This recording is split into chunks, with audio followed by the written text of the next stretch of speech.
Welcome to the Book and You podcast. I'm so excited that you're joining us today. It's a very special episode with none other than Charlie Wetzel, the collaborator, the writer behind the writer, the co-writer of so many, 117 of John Maxwell's books. He's been working with John, collaborating with him for more than 40 years.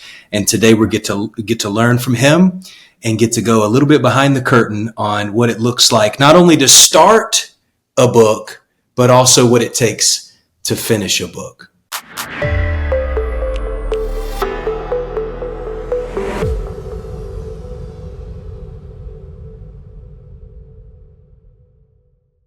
Charlie, I'm thrilled that you're joining us today, and you're coming to us from a public library, no less. Yes. Yeah. Thank you for having me, Jared. What's my favorite place to write? In my office. What's a writer's next favorite place to be? But probably the public library. I love it. What's that quote you've said to me before about needing to read in order to be able to write? Isn't there? Yeah. It's a Stephen King quote. I think he said, if you don't have the time to read, you have neither the time nor the tools to write. Wow. And I know that to be a fact because I was late to reading. I'm the only writer I know who wasn't a reader growing up. And I didn't really start reading books until I was a senior in high school. And that's when it kind of flipped the switch for me. But I'll tell you the truth. So I remember as a senior in college, turning in a paper to a professor I had several classes with. And at the end of the paper, he wrote, "Congratulations, as far as I can tell, you haven't misspelled a single word in this paper." Wow. Because I wasn't a reader, I couldn't spell. My verbal vocabulary was greater than my written or visual vocabulary. Wow. So, I would spell things the way they sounded. And it's like, yeah, dude, you're not even close.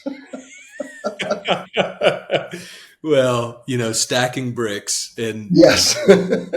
that's so good. Charlie, you've spent so much time developing content in this area and working with John. Obviously, I'm excited to pull back the curtain a little bit today and tell some stories. But I'd love to start maybe just by asking you to speak a little bit from the beginning of the writing process. You talk a lot about being able to take an idea and make it stack ideas, make more ideas come together, and eventually becoming a book and helping other authors. You've helped other authors do that.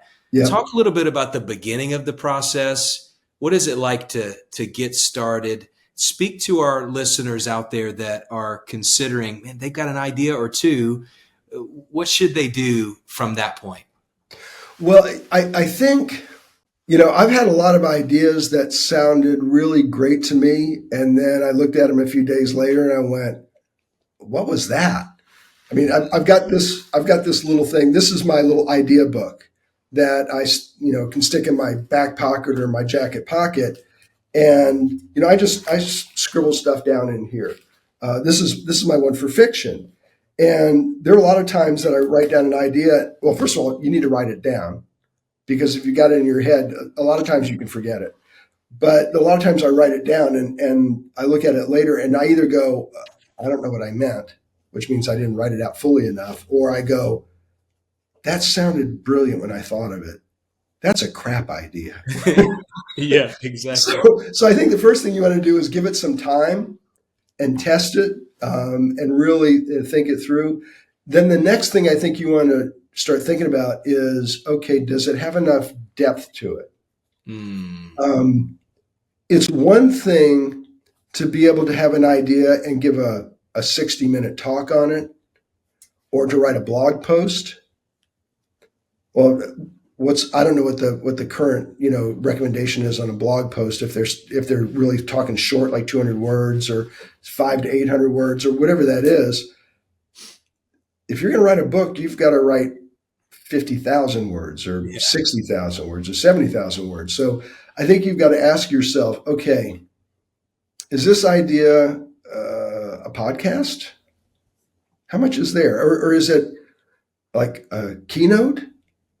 Or is it maybe like a feature article, which might be like 1,200 or 1,500 words? Or does this have enough breadth and does it have enough depth for you to be able to say, okay, you know what, there's a lot to say on this. And it's going to take me 50,000 words to tell this story or to deliver this concept, because I think we've all bought books and read the first two chapters and said, okay, I got it. And you keep reading and you realize there's nothing else there. Wow. They needed to fill it out to hit a word count to make it a book, but they kind of gave you everything they got in maybe 10,000 words and they were done. Yeah. And that's really disappointing as a reader. And I mean, it's disappointing as a writer. If you've got something and you realize this is really only 5,000 words or 10,000 words, publish it as an article or make a series of blog posts out of it. Sure. But when you're starting with the idea, okay, can I expand it this way and can I drill down? And sometimes the drilling down can be data, it can be stories, it can be processes. So if you can figure out that you've got a concept that's deep and wide, and then if you can create an outline, a chapter outline, chapter title outline that's workable, and you're probably talking about no fewer than 7 chapters and no more than 12 or 15. I mean, we've done books with 21 chapters, but honestly, that's too many chapters for most people. So let's say you got your contents page and you're like, okay, I've got 8, 10, 12 chapters that I think this breaks down into. Then you're thinking in terms of, okay, can I drill down in each chapter and come up with 4, 5, 6,000 words? Nobody's better, from my experience, than you at organizing those outlines and taking ideas, finding out if they're deep and wide, figuring out, can we drill down into this? And it's almost, I watch your wheels turn in collaborative environments where I can now, I didn't know in the beginning, but now I can almost watch you and see, oh, he's 5 steps ahead of us in terms of, is it wide enough? Is it deep enough? I wonder what's the most unusual example of, for you, an idea was brought to the table, and has there ever been a time where you're like, I don't know if this is going to work, or maybe you got surprised and it was deeper or wider than you thought it was in the first place? Well, it's funny. John loves to teach the survey. If you were a college student, there was a survey, the history of Western civilization from beginning to end. So John always likes to start at the beginning and draw things out in the process. He's really more of a principle writer than a process writer, but he thinks that way. So he usually comes with a pretty good idea. And I am particularly gifted at organization, but I don't have to do much changing with John because even though he speaks and writes to people's hearts, he's very logical and he's very bottom line. But every now and then, one of the books that did not connect for me, the ideas, was what ended up being called No Limits. Mm-hmm. Even the subtitle, Blow the Cap Off Your Capacity. Every time we talked about that subtitle, I'm like, can we please have another subtitle? And John loved it, Yeah. And I'm picturing the cap on you're taking a bottle of Coke, you're popping and it's blowing the cap off, and it's like you're blowing the cap off the capacity, and it's like it's the Mentos in the 2-liter bottle, right. And like no.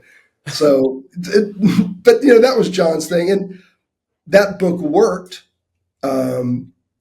Just the concept of that there are no limits, there are no capacities, goes against the grain of the way that I think, which John is totally an abundance thinker. Sure. I think I started as a scarcity thinker. I have gotten to the place where I am more of an abundance thinker. But the idea that you have no true cap to your capacity, I think that's not true. we're limited human beings. But, I feel like John did deliver on the idea, but it wasn't one that I was really warm to in the beginning. Yeah. Yeah. No, I can see that. I love, what about from your perspective, you talked about an idea being deep enough and wide enough. What are your thoughts for our listeners on how to determine the worthiness of an idea? You spoke a little bit about, can you outline around it? Can you develop it Yeah. deeper and wider? Is this something that can be taught, or is it intuition to know whether an idea is really worthy of pursuing? I think it's probably taught. When you get an idea, I think it's important for you to vet it Mm-hmm. first in terms of the reason why you want to communicate it. So I recently created a course where I walk people through Yep. the entire book writing process, and it starts with the idea of the why. Why are Mm. you writing this book? And people come into the writing process for a lot of different reasons. Sometimes they're philosophical, sometimes they're spiritual, sometimes they're political. Sometimes you've got a message burning inside, or you went through trauma that you want to communicate to other people, or whatever your reason is. Or business people, they continually think, okay, how can I promote my business, or how can I promote myself to expand my platform and get more business? And I recently looked at a study. I think it was called the Business Book ROI. If you Google it, you can find it. If you sign up for a subscription, you can get the report for free. But the majority of people who wanted to write a business book did it for essentially selfish reasons. They wanted to promote their business. And by and large, writing a business book for that purpose is successful. I think that the stat said for every dollar they spent, it returned $1.24, which Wow. is not a big margin, but it's still a profit. Yep. But I think the most compelling reason to write a book is to help other people. Mm-hmm. That not only sustains you as a writer, but it makes the book appealing to your audience. And if you have a great idea that can help people, and you can create a hook in its concept and the title, then that's pretty viable.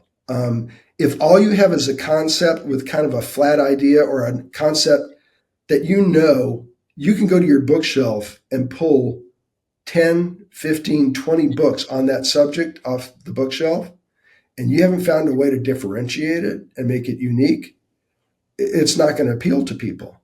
And it's going to be harder to write because you're just going to be regurgitating the things that you've read. So you've got to have some kind of an angle or a hook that you can pair with that. And that helps you to know if it's a viable thing. And then once you've played with it a little bit, you've lived with it, you've maybe experimented with the idea a little bit. At that point, you can start testing it with people and, say, hey, I'm thinking about this book and here's what it's about, and just watch their reaction. That's a great thing, is to do a test case with individual people. A lot of times John comes up with a book idea because he says something in front of an audience and the audience reacts. They go, oh, and he goes, oh. If Aaron's there, he says, Aaron, write that down. Right. But, if he says something, he was speaking one time and he said, sometimes you win, sometimes you learn. And people went, oh, because they expect him to say, sometimes you win, sometimes you lose. Yeah. Well, he got so captivated by that concept, and John loves writing attitude books, especially books that help people overcome failure, that he's like, okay, I think that's a book. And of course, it did become a book. You just touched on three incredibly important things. The why, or the purpose, right? Mm-hmm. So number one, the purpose of why you're writing your book is going to sustain you through the Yes. process. Number two, you said you got to have a hook. You got to have something that differentiates it. That's huge. Title, subtitle, even the outline, and the way that your chapters are titled, and the way that it's like, is it hooky? Is it a differentiated version of the idea that's already been used? And then number three, test it. Test your ideas with your family, with your friends. If you have stage opportunities, test it there. A lot of people, Charlie, that I run in with now in this age of social media and visibility and high connectedness, a lot of people are scared to share their ideas because they're afraid they're going to get stolen. What happens if somebody steals my idea? Yeah. Yeah, exactly. What am I going to do? They're going to take it. But it's interesting that you bring up John as maybe one of the best examples of someone who has an abundance mentality, right? Mm-hmm. And is just not talk a little bit about that, right? Because it's not just a willingness to share. There's a return on that for him, right? He's testing that content. Yeah. I'll tell you. So I can't remember which book it was we were working on, but it was early in my journey. So I've been writing with John for 30 years now. And it was in the first, I don't know if it was in the first couple of books, we were working on the book, and whatever it was that we were working on had the potential to have a sequel. And I said to John, I said, oh, this would be good. Should I hold this back for the future book? He said, no, never, ever, ever do that. Wow. Always give them what we have because we'll come up with more. So that abundance mindset, he was never afraid of running out. So he's like, we always want to give the best, and we want to give everything because there's always going to be more. We'll always come up with more ideas. We'll always come up with more content. He has never had a fear of that. And that was a real lesson for me because, I didn't think that way. So part of that's an abundance mindset. Part of that's a spirit of generosity that John has. And it's also a little bit of his entrepreneurial mindset, let's get it out there and see what happens. So that's a real strength of his. And I want to mention one other thing, talking about the hook and that one of John's geniuses is what he can do with an outline. Mm-hmm. And this comes from his communicator's background. So he has a way to turn a table of contents kind of on its head to give it a feel or a hook or a rhythm, or have the titles relate or play off each other in a way that really delivers for people. Early in his career, because he was a pastor, he would do an acrostic where it spelled out something. I do not recommend doing that for a book title, by the way. I mean, for a contents page. We did that in one book. It was Becoming a Person of Influence. And it's clever, but it doesn't actually add anything to the book. All it does is go, hey, look how clever I am as an author. I spelled something. And invariably, the guys who do that end up taking parts of speech and twisting them so you have words that don't really go in the flow. And it's like a bump in the road that you hit. Yeah. So I don't recommend that. But if you can play in your contents page, that's really great. And I'll tell you one other thing. A great contents page has an emotional arc to it. Mm. So when you pull out a book and you're looking at that contents page and you're reading the chapter titles, you have a sense of where the author wants to take you, where he's starting with you, and where that journey is going to end. If everything doesn't build in some way, in terms of the way you look at it, with a story arc or emotional arc, then you've missed something. And that also helps to do it. Because let me tell you, your title is your number one marketing tool for a book. Your number two is your contents page. Because everybody, when they pick up a book, the first thing they do is they look at the title, and then, they might look at the back of the book to see what's there. But then the next thing they do is they look at the contents page. If it's a great contents page, they'll probably buy the book. Or they might look at page 1 to read the first paragraph to make sure you're not writing in such a technical or academic fashion that they go, oh, I can't read this. If that first paragraph has life and is relatable, then, okay, you've probably made a sale. Yeah. Incredible feedback. So we've talked about what it's like to start and getting across that starting line, if you will. Mm-hmm. Talk to me and our listeners about how difficult it is to finish. Like let's talk about the middle of the process and getting across that finish line and maybe embracing those steps. Do you have some thoughts that you could share with us today? Yeah. Well, the number one thing is you've got to embrace the grind. Mm-hmm. Being an author is a romantic idea. Writing a book is a grind. Mm-hmm. And, I've come across a lot of quotes that say basically, here's a great one by Joseph Heller. Mm-hmm. Every writer I know has trouble writing. Okay, that's a professional writer who's talked to other professional writers, and guess what? They have trouble too. Yeah. So you really have to embrace the grind. And I know when you had Don Yeager on, he talked about working on his first book and having nothing at the end of the first day. I had one of those days working on a self-study for a college where I was a dean, and 8 hours. I had one sentence, and it wasn't even a good sentence. And I thought, oh, this is going to be hard. Now, there are other things you can do to help with that process, which I've learned since then. But, that was just tough. So you've got to embrace the grind because it will be a grind. And there's never been a time, I can't think of a time when I haven't gotten to the middle of a book and thought, this is never going to end. Wow. So you start off, usually when I'm working with John, it takes me about 3 chapters to figure out what the rhythm of this book is going to be. So, John's got his whole outline, his contents page outline, and then he's working on chapters, either writing an outline or a draft, and he's sending me those. And I don't always know what the book wants to be. So, we get that first chapter written. A lot of times it's an introduction. I'm writing the next chapter, which is typically a content chapter. And I might start to figure out a pattern or kind of the features or things that are going to be in that chapter. And I'll write the third one. By the time I get there, I go, okay, I think I know what the rhythm of this book is going to be. And I'll go back and I'll make the previous chapters kind of match that rhythm. Because you want, if you give people expectations, you still want to give them surprises, but if you've built an expectation, you want to fulfill those expectations. And that's why in books, chapters need to be roughly the same size.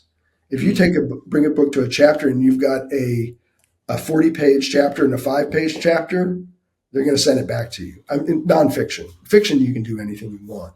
But, so I get into the middle of a book, especially a book that's got a lot of chapters like the 21 Laws. You get around the middle of that book and you go, this is never going to end. I'm never going to get to the end of this book. And you're going along, you go, I just hit the halfway mark. Oh, I'm going to kill myself. You get to 2/3 and you're like, okay, I will be writing this book for the rest of my natural born life. And then you get to the last chapter. For me, I write the last 2-3 chapters in the time it takes me to write one chapter. Wow. Because I get so much momentum at the end that I'm just rolling. Yeah. But it's always going to be a grind at some point. Sometimes it's a grind at the beginning, especially if you're not prepared. It's always a grind in the middle. So, and day after day, you're sitting by yourself and thinking and writing. And most people find writing hard. I found writing hard for years and years. It wasn't until I've been writing professionally for several years that I developed a fluency. So you've got to embrace the grind. You've got to schedule time. If you write in your spare time, you will never write because you don't really have spare time, do you? And if you've got a full-time job, which most aspiring writers do, you've got to fit time to write in. I had a client that I was taking through the process of writing a book, and when we spent about half the time on the planning side of it and the second half of it on the writing it. And he came to a point where he realized, I have to change my life if I want to get this book finished, because he's a guy who traveled a lot for work. So you have to be deliberate and say, okay, what am I going to change? And I'm going to schedule time for myself like an appointment. Now, when I started working, I'd worked jobs with long hours. I'd been a chef. I had worked as a teacher. I'd sold cars, worked as a car salesman. So I worked long hours. So when I started working for John, I just thought, okay, I'll get up early and be at my desk for 8 hours. That's a work day. I found out later that most writers are good for about 2 hours, maybe 3. But, if you schedule time and say, okay, I'm going to get there and I'm going to be at my desk and I'm going to be working and I'm going to do that X number of hours these days a week for these many weeks, you can actually get something done to finish it. Because if you don't schedule, the time's going to slip away from you and you're going to go, I thought I was going to get that book done this year, and then January you go, this time for sure. Well, if you say this time for sure, but you don't put it in your calendar, another year is going to go by. Totally. And then the third thing I would say is, and this is my superpower, stay in the chair. If you can stay in the chair, you can get something done. So, I mean, there are so many jokes and memes about writers. There was one, I can't remember who the writer was. He said he had to sharpen 10 number 2 pencils before every writing session. You know what that's called? Stalling. That's stalling. There are people who, I don't know how many writers, want to be writers. They sit down at their desk and they go, oh gosh, I got to do laundry, or oh, I got to make that phone call, or oh, and then I shouldn't leave the dishes in the sink. That's really Yes, you can find 100 things that really need to be done right now. You got to stay in your chair. Wow. You've got to stay in your chair. So for me, it was like 8 hours a day in the chair. That's people are like, how did you get so many books written? I stay in the chair. Wow. And this is advice I give to people, by the way. For a lot of years, I sat in really crappy chairs and my back hurt. Buy a good chair. Spend some money on a chair. Try them out. Sit in a chair and it's like, okay, my back's starting to hurt. Okay, that's not the chair you wanted at your desk. But that's it. Yes, I'll get up and walk around. I have a coffee machine in my office. I'll get up and make myself an Americano. It's an espresso machine. Just break the ice. I used to have a dartboard in my office. There's something about doing a spatial activity with your brain that kind of shakes things loose. Wow. So if I'd get stuck, I'd go and I'd shoot darts because you're thinking spatially. You're not in the language side of your brain. And then you come back to things and sometimes you go, oh, I know how to fix that. Wow. So, but 5 minutes and then I'm back in the chair, not 25 minutes or an hour or whatever. Wow.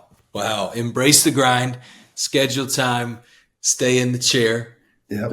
That's incredible. Tell me, Charlie, was there ever a time or a story that comes to mind where you and John had to really buckle down to get something finished? Every time. 117, Jared. Yeah, 117. well, if you've done the math, I've averaged 4 books a year for 30 years. Yeah. That's what it comes down to. Yeah. So, John would joke, and say, tell Stephanie you're not going to see her for a while. Stephanie's my wife. It's like, fortunately for me, because I am used to sitting in the chair and embracing the grind, I was able to get a lot of stuff done. Mm-hmm. But a couple of good examples. When we did the 21 Laws of Leadership in, I think it was 1998. It was John's first New York Times bestseller, and there was a big celebration. And a couple of months, or maybe a month or so after it hit the list, the team from Thomas Nelson, who was the publisher, came down for a marketing meeting, and they said, "Hey, we want to do a follow-up to the 21 Laws." They call that brand extension in the industry. You're playing off the 21 thing. And they said, how about 21 days to becoming a leader? And John's like, you can't become a leader in 21 days. That's not going to work. He said, but what about 21 qualities of a leader? So it's like, oh, yeah. We want that. When can we have that? So this was in December. So we had this meeting, and then, the meeting ends, and John and the executives, they go off to play golf. And my assistant and I and the marketing director sat in a room and said, okay, what do we think the 21 qualities should be? Yeah. And we brainstormed 21 qualities, and then John came in and looked at the list and he said, "That's really good. Get rid of those two. I want to add these two." And we're like, "Done." Yeah. Well, they wanted that Because book. he was doing spatial exercises on the golf course and Yes. back with a free brain. That Yeah, was yeah. He was freeing his mind to bring up ideas. I love it. So that was the idea was in December. I Mm. think we delivered the manuscript in March Mm. and it was published in May. Wow. Now, in the traditional publishing industry, they typically have the manuscript for 1 year before they publish a book. Yeah. That's when I found out they can move faster when they really want to. Yeah. So that was one of those fast turnaround books. And another one was Jesus the High Road Leader, the most recent book. I found out about that book in February. I was actually, I was finishing off High Road Leadership. I had just done the last round of editing and sent the final page proofs to the publisher. And I got a phone call that afternoon from John. "Hey, Charlie, we got this great idea. Chris Hodges wanted, and I want to do one, Jesus the High Road Leader. And we want it in June or July." I'm like, published, not manuscript done, then we want it published in people's hands in July. Yeah. And I'm like, okay. So I think, yeah, we got that done really, really fast. We sure John did. was pressing, I was pressing. The biggest challenge for John typically is his travel schedule. So he gets an idea for a book. We kind of vet the idea, we plan the big outline, and then he's got to go off and write drafts or chapters on the road when he's traveling, and he gets pressed. So he's sending me things piecemeal. So that happens all the time for him, unfortunately. Yeah. Me, I'm mostly at home at my desk, so I can just keep cranking. Yeah.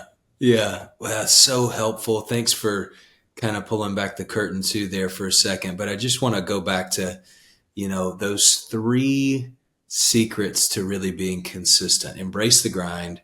Mm-hmm. You said schedule time. You're Yeah. not going to write in your spare time. Schedule the time, Yeah. and then stay in the chair.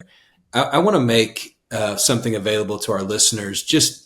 We're going to do something special for this episode. I'm going to have our team put together some notes from Charlie's 3 secrets there, and I'd love to give that away as a bonus to you all who are listening today, whether you're watching on YouTube, whether you're in the car listening on Spotify or Apple Podcasts, wherever you're consuming the podcast from today. I want you to go to maxwellleadership.com/the book in you.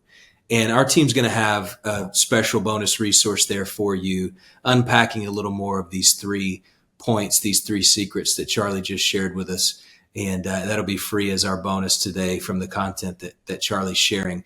One other thing, Charlie, before we wrap up, I'm really excited about, you mentioned it earlier, you've been working for a long time about creating this course to help other authors go from idea to manuscript.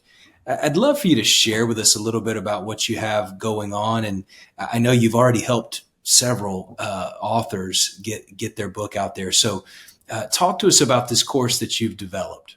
Sure. Yeah. It's called Answer the Call, Developing the Writer Within You. I started developing the course. I worked with clients both one-on-one and in small cohorts, walking them through the process from ideation to publication. And I realized, I can only get in a room with so many people. So I wanted to create something and make it available to more people who aspire to write a book. And the thing that I've found working with so many potential writers and emerging writers is that they get lost. So I liken writing a book to climbing a mountain. And, John Maxwell says everything worthwhile is uphill. Well, it's an uphill journey to write a book. That's why you have to embrace the grind. But most people, they get an idea for a book, and it's like seeing the vision of a mountaintop. But the reality is, to get to most mountains, you have to go through a wilderness. And most new writers get lost in the wilderness because they don't know how to get started. They don't know how many chapters their book needs to be. They really don't have a sense of publication. They don't know if they've got enough for a book. They haven't thought through the detail before they get started. That day that I had where I had one sentence after 8 hours, I didn't have a roadmap. I didn't have an outline. And in the course, we teach people how to create a roadmap and a compass so they don't get lost. It gets them out of the wilderness, gets them to base camp of the mountain, teaches them how to plan their climb, and then, we cheer them on as they attain the summit. So it's 20 lessons. The lessons are as short as 3 minutes and as long as 8 minutes. There's an assignment that goes with every single lesson. So you watch the video, you read the assignment, and you do the assignment, and it's a step in the book writing process. So it's 20 steps along the way. There's one of the videos is on kind of preparing your writing space. There's another one on getting unstuck. So there's some things along the way that anticipate some of the problems. But if you have a compass and a map, you can get anywhere. And that's really what this course does. It helps you develop a compass and a map and gives you a way to go so you can climb the mountain. Another great thing that's in the course is we've put examples from my career with John. So there are early brainstorming sessions of contents pages, the before and after. My ideation process for coming up with a title where it's really about volume. And I give you the good, the bad, and the ugly in the list so you can see how crappy some of my ideas were before we came up with a good one. So there's lots of stuff from my time with John in there too. Incredible. Thank you so much for that, Charlie, and your generosity in making this available to us. Charlie has made the first 2 lessons available free for those of you who are listening to this today. And so I want to invite you to go to maxwellleadership.com/answer the call. maxwellleadership.com/answer the call. And there you'll have access directly to the course, and you'll get those first 2 lessons for free, and you'll be well on your way from idea to manuscript. Awesome. Well, thank you for having me, Jared. It's been great. It has been great. Maybe we'll do it again. Listeners, let us know if this added value to you. Like, subscribe, whatever platform you're on, leave us a review. We're so grateful that you joined us again. And remember, we do this because we believe the world needs the book in you.